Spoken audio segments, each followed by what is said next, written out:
Salut à tous, c'est DayZ et bienvenue dans cette nouvelle vidéo où on va parler d'un débat en général d'internet et des réseaux sociaux. J'espère que cette vidéo va vous plaire et moi je vous dis bonne vidéo.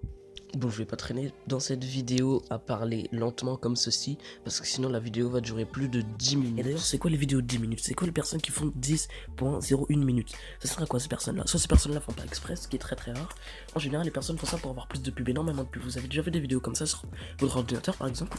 Vous avez énormément de pubs pendant la vidéo. Par exemple, la première minute, la deuxième minute, la cinquième minute, la huitième minute, etc. Vous avez énormément de pubs. Ou alors des fois vous avez zéro pub, mais ça dépasse quand même 10 minutes. Ça c'est parce que vous avez de la chance, les pubs ne viennent pas. Mais dans tous les cas, si un youtubeur a plus de 1000 abonnés et qui commence à faire des vidéos de plus de 10 minutes, il est rémunéré 2 fois plus que s'il faisait des vidéos de 5 minutes par exemple. Mais après vous allez me dire que c'est pas si rare que ça les personnes qui font 10 minutes mais sans faire exprès, que c'est pas forcément pour les pubs. C'est vrai que ça existe. Par exemple la salle, Nuit Naiden, bon je sais pas s'ils font exprès ou pas, mais ça m'étonnerait parce que des fois ils font des vidéos de 30 minutes, de 15 minutes, d'une heure, de 2 heures des fois. Ils s'en foutent, eux ils font pas de montage, d'accord? Donc eux ils s'en foutent que ça dure plus de 10 minutes ou moins de 10 minutes. De toute façon, sans faire de montage et être rémunéré autant qu'eux, ça reste quand même très très chaud. Ou il y a Squeezie par exemple qui fait plus de placement de produits depuis très très longtemps et qui je pense a été assez rémunéré dans sa vie grâce à YouTube. Il a plus vraiment besoin de faire des vidéos de 10 minutes. Ça se voit, il en fait presque plus, mais il en fait des fois.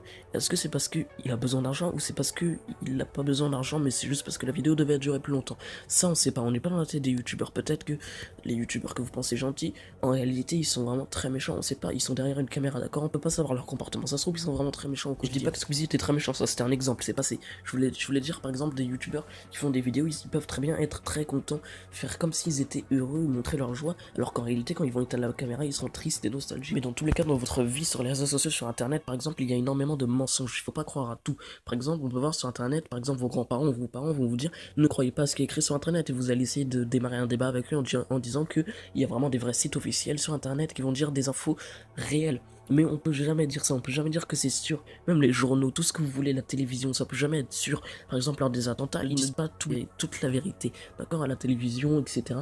Ils ne disent pas tout. Et heureusement, parce que vous imaginez si les terroristes regardaient la télé en ce moment même, ils pourraient voir énormément de choses sur eux. Par exemple, si les médias pendant un attentat ils disaient machin, le terroriste est là-dedans, il va savoir que on sait où est-ce qu'il est. Du coup, il va bouger forcément, logiquement. Ou même sur YouTube, je vais pas revenir aux fake, mais il y a énormément de fake, il y a énormément de mensonges. Par exemple, les buzz comme qu'est-ce qui est jaune et qui attend, les vidéos comme ça, vous voyez, et ben ça peut être des buzz. Et ça se trouve, les gens se font de l'argent sur leur dos. Par exemple, je filme la personne qui fait qu'est-ce qui est jaune et qui attend, je la mets sur ma chaîne YouTube, je serai rémunéré énormément parce qu'il y a des millions et des millions de vues. Mais la personne là, est-ce que je lui donne vraiment l'argent? Est-ce que l'argent elle revient à elle ou alors c'est moi qui fais mon buzz sur son dos? On peut se poser énormément de questions. Il y a personne qui a la vérité à part les mêmes personnes qui font exactement ce truc là. Par exemple, moi je fais quelque chose, je dis par exemple un thème dans une vidéo, il y a que moi qui peux savoir si j'ai dit la vérité ou si j'ai pas dit la vérité. Vous pouvez pas me dire après en commentaire non c'est faux ce que tu as dit là, c'est faux ce que tu as dit là. Tu peux pas savoir, est-ce que tu sais? Parce que ça se passe sur internet, à moins que ce soit toi le vrai directeur du média, tu peux pas savoir, tu peux rien dire à ce sujet. Bon, si on revient au sujet de Facebook, pourquoi j'ai parlé de Facebook? Pourquoi Facebook? Ça n'a rien à faire dans un débat, mais si, Facebook c'est très très important. Parce que à l'époque, et même aujourd'hui peut-être, mais aujourd'hui beaucoup moins je pense, mais en tout cas à l'époque quand Facebook commençait à buzzer, les jeunes commençaient à se mettre sur Facebook, les jeunes qui n'avaient pas forcément l'âge ou en tout cas la mentalité pour être sur Facebook. Par exemple, il y avait des jeunes de 15 ans, 14 ans, et ils faisaient un petit peu n'importe quoi sur Facebook, ils rencontraient des personnes qui pouvaient être très bien des pédophiles, hein. 14 ans on peut, voilà, faut faire attention. Et il faisait un petit peu n'importe quoi, il buvait, il faisait n'importe quoi pour buzzer sur Facebook, pour faire des photos drôles, des photos bien placées. Et même sur n'importe quel réseau social. Et puis après on peut retrouver les pédophiles aussi, il y a des sites de rencontres pour enfants et vous pouvez aller faire un tour si vous voulez pour voir des preuves, mais il n'y a aucun enfant ou presque aucun enfant sur ces sites de rencontres pour enfants. La plupart c'est tous des adultes pédophiles prêts à rencontrer seulement des enfants, juste prendre comme des jouets et en faire des rapports sexuels avec eux. Tout ceci est général et en réalité c'est un cercle vicieux. Et internet reste un site vraiment très très dangereux comme Google Chrome ou bon bref tout ce qui passe d'internet, je veux dire là on peut rechercher des choses, des informations.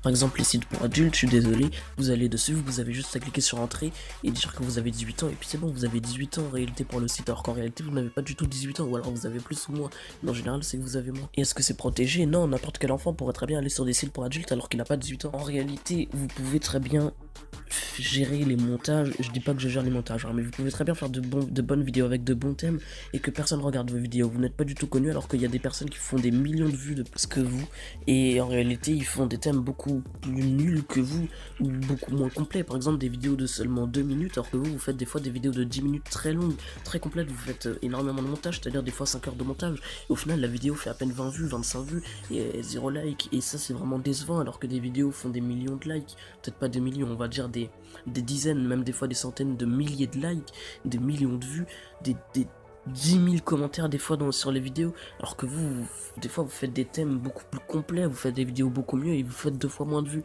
C'est surtout pour parler de ça que internet c'était vraiment n'importe quoi. En réalité internet c'est très dangereux pour n'importe quel type de personne, un enfant ou un adulte, c'est très dangereux et ça reste du n'importe quoi, du gros n'importe quoi. Alors déjà les réseaux sociaux sont pas interdits pour les plus jeunes de 13 ans par exemple, comme ce qu'on pourrait penser. Que par exemple quand ils nous demandent d'entrer l'âge, si on met moins de 13 ans on peut pas aller dessus, ils nous disent interdit. Et ben non, vous pouvez avoir n'importe quel âge, vous pouvez aller sur les réseaux sociaux, sur Facebook, Instagram, etc. Bon déjà pour commencer par exemple, imaginez-vous dans la peau de quelqu'un qui a 6 ans, d'accord. Vous allez aller sur Play Store pour aller installer des jeux, les jeux vidéo que vous voulez jouer tout simplement. Par exemple des jeux vidéo comme Clash of Clans, Clash Royale, les jeux basiques mobiles pour les enfants. Et là vous voyez plein d'applications comme des sites de rencontres, comme plein d'applications vraiment très dangereuses. Il vous suffit de cliquer sur installer et puis voilà, vous êtes déjà entré dedans. Bon admettons que vous n'avez pas vu cette application dangereuse pour vous. Vous allez installer Snapchat, Instagram, Facebook, etc., Twitter et tout ça. Mais vous avez 6 ans donc vous êtes innocent, je veux dire voilà.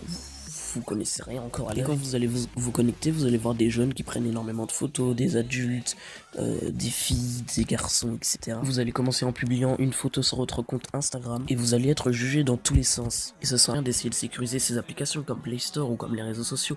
Ça sert à rien de les sécuriser, maintenant c'est trop tard. Ça sert plus à rien de les sécuriser parce que internet c'est internet et ça changera jamais. Ça restera toujours dangereux, du moins beaucoup moins dangereux pour les adultes mais surtout pour les enfants. Et puis même sur YouTube par exemple, bon ça c'est un tout autre univers. Il y a beaucoup de youtubeurs qui font des vidéos très bien pour les enfants.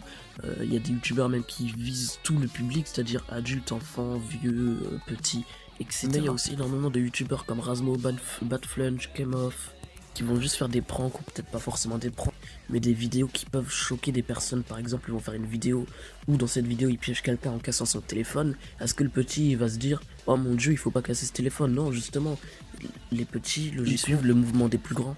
Bon, pas tous, mais en général. Bon, là, j'ai cité seulement 3 youtubeurs, c'est parce que c'est les 3 les plus connus, j'ai pas fait des recherches, mais il y a énormément de youtubeurs qui donnent une mauvaise image pour les jeunes. Bon, voilà, en tout cas, vous m'avez compris, internet, c'est très dangereux pour les jeunes, pour les adultes, mais surtout, ça vise plutôt les jeunes et les enfants, et c'est très dangereux, faut faire très attention, voilà. C'était tout pour la deuxième partie, du coup. Et on va pouvoir fermer ce débat, voilà, merci à tous, et je vous dis...